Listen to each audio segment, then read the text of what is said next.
Everything we're doing is very lawful. It should be clear to all Americans that we have a very serious left-wing terror threat in our country. Radicals associated with the domestic terror group Antifa that you've heard a lot about lately, and I've heard a lot about them for 10 years. And other far-left extremists have been carrying out a campaign of violence against ICE agents and other officials charged with enforcing federal law.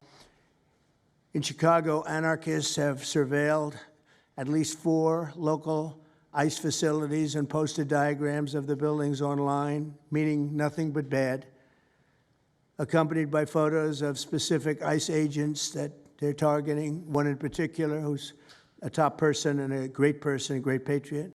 In July, approximately a dozen Antifa-aligned militants stormed the ICE facility in Texas and then lured officers out of the building before firing dozens of rounds at police.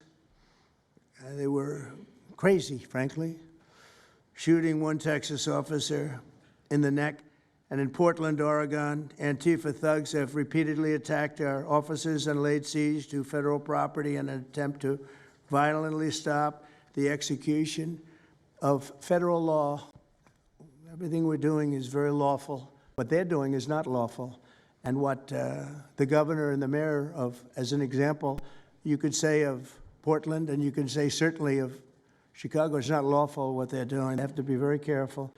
In addition, 2 weeks ago, a radical left terrorist in Dallas conducted a sniper attack on a local ICE facility, killing 2 people and leaving behind a note that read, "Hopefully this will give ICE agents some real terror." That's bad.